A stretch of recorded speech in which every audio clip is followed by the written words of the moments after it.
ओम शांति। सुनते हैं आज का विशेष पुरुषार्थ। आज डेट है 21 अगस्त 2025।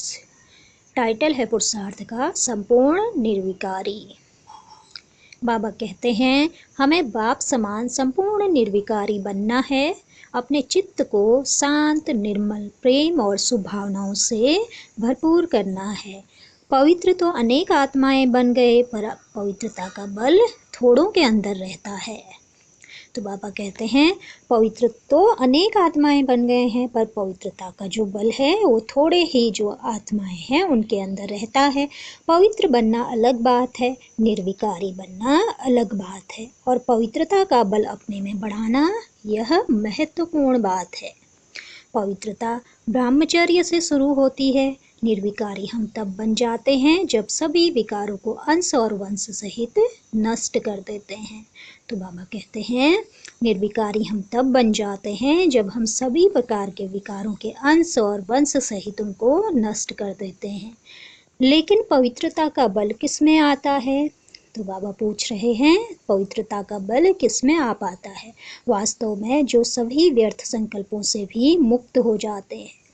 मान लो कोई व्यक्ति अपनी पवित्रता में बहुत ही स्ट्रॉन्ग हो, बिल्कुल जब से वह बाबा का बना उसने अपनी पवित्रता को बहुत अच्छी तरह कायम रखा है, लेकिन उसके अंदर व्यर्थ संकल्प बहुत हो, परचिंतन बहुत हो, प्रदर्शन बहुत हो और ईर्ष्या द्वेष भी बहुत हो, उसके बोल अच्छे ना हो, तो उसकी पवित्रता की शक्ति साथ साथ नष्ट होती रहती है।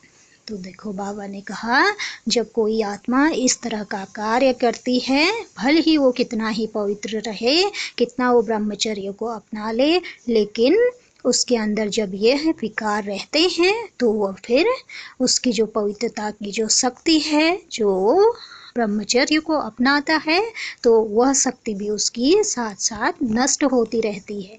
उसके चेहरे पर पवित्रता का तेज, पवित्रता का बल, पवित्रता की दिव्यता कभी नहीं आती है। ऐसा बहुतों के साथ हो रहा है जिनकी पवित्रता तो अच्छी है और शायद वो सोचते भी हैं हमारी पवित्रता के कारण हम बहुत आगे हैं, परंतु जिसकी पवित्रता बहुत अच्छी होगी वह सब चीज़ें नहीं होंगी। उसकी सेवा बहुत तेजी से बढ़ेगी। देवकुल की आत्माएं खिंच खिंच कर उनके पास आती रहेंगी। उनके स्थान पर बहुत जबरदस्त रूहानी आकर्षण होगा। तो बाबा ने उनकी ये विशेषता बताई जिनकी पवित्रता बहुत अच्छी होगी, तो उनमें ना तो अवगुण होंगे और न ही विकारों का अंश वंश होगा। तो फिर उनका जो खिंचाव होगा, जो देवकुल की आत्माएं खिंची चली आएंगी, तो यहाँ पर उनका जो रूहानी आकर्षण होगा वो बहुत ही ज़बरदस्त होगा। तो बाबा कहते हैं तो हम ध्यान दें इस बात पे कि पवित्रता धारण करने के साथ कहीं हम परचिंतन या व्यर्थ चिंतन के रोग से पीड़ित तो नहीं हैं। कहीं कई लोग बैठे बैठे यूं ही सोचते रहते हैं। यदि उनसे पूछा जाए कि तुम क्या सोच रहे हो, तो उन्हें यह भी पता नहीं होता कि वह क्या सोच रहे हैं, पर सोच सोच कर वो अपने चेहरे की दिव्यता, उसकी शालीनता को नष्ट किए रहते हैं। यानी जो व्यर्थ संकल्प चलाते रहते हैं, जो अत्यधिक सोचते रहते हैं, क्योंकि जिसका मन शांत होगा, जो श्रीमत पर चलेगा, जो बाबा के ज्ञान का ही रमण करेगा, उसके अंदर व्यर्थ ख्यालात, श्रीमत के विपरीत कुछ भी अधिक मन की अशांति होगी नहीं। तो बाबा कहते हैं ऐसे कई लोग देखने में आते हैं जो बिना मतलब ही बहुत परेशान रहते हैं। उनसे यदि पूछा जाए कि तुम परेशान क्यों हो, तो वह कहते हैं कि हमें भी नहीं पता, पर हमें खुशी नहीं रहती है। तो पवित्रता जहाँ है वहाँ संपूर्ण सुख, शांति, संतोष और प्रेम, खुशी दिखाई देनी चाहिए। अन्यथा समझ लेना चाहिए कि हमारे पास पवित्रता का बल बहुत कम है। हमें सभी को अपनी पवित्रता की शक्ति से शुद्ध वाइब्रेशन फैलाकर वायुमंडल को भी पवित्र करना है और प्रकृति में भी पुनः उसकी खोई हुई शक्ति को भर देना है, ताकि प्रकृति जन्म जन्म के लिए हमारी पालना कर सके। उसने 5000 साल हमारी पालना की है। जो कुछ उसके पास था वह सब हमें दे दिया, हमारी पालना में लगा दिया, और अब वह खाली हो चुकी है। इसलिए अब हमें बदले में इस संगम में प्रकृति को पवित्रता का दान देना है, उसको फिर से पवित्रता से भर देना है, उसकी पवित्रता की जो शक्ति खो चुकी है उसको फिर से वापस करना है, जिससे कि वो आने वाले 5000 आगे कल्प में हमारी फिर से वही सुंदर पालना कर सके। तो बाबा कहते हैं तो इस प्रकार हम अपनी पवित्रता के बल से किसी भी प्रकार की अशुद्धियों को, अशुद्ध वायुमंडल को शुद्ध कर सकते हैं, वहाँ की वाइब्रेशन को पवित्रता से बदल सकते हैं।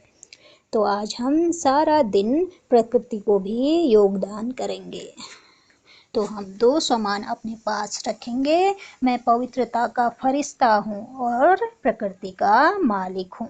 बाबा से पवित्र किरणें मुझ पर पड़ रही हैं और मुझसे चारों ओर फैल रही हैं। संपूर्ण प्रकृति उसे ग्रहण कर रही है।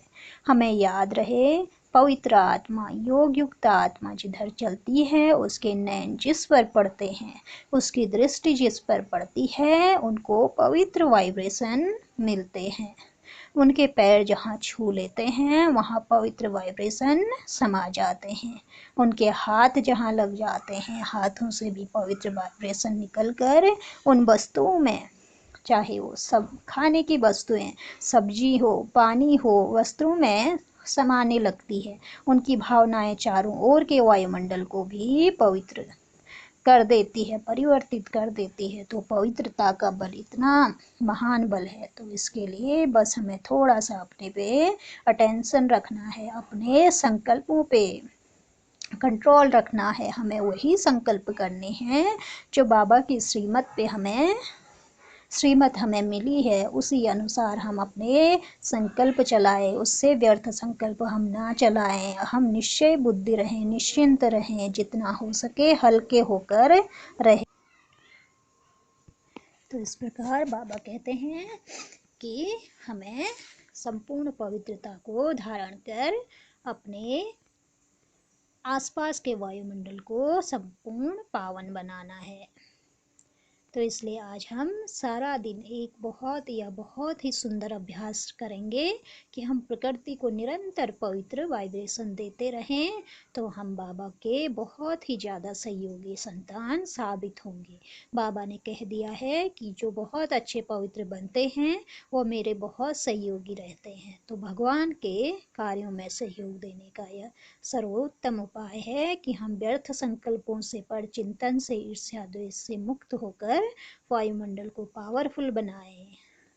और यही पवित्रता की शक्ति हमारे नए संसार को लाने में और इस विश्व की जो भी विघ्न परेशानियां हैं उनको समाप्त करने में, सर्व आत्माओं को सुख शांति की अंजलि देने में सहयोगी बनेगी। तो इसलिए हमें अपनी पवित्रता को बिल्कुल भी कम नहीं करना है।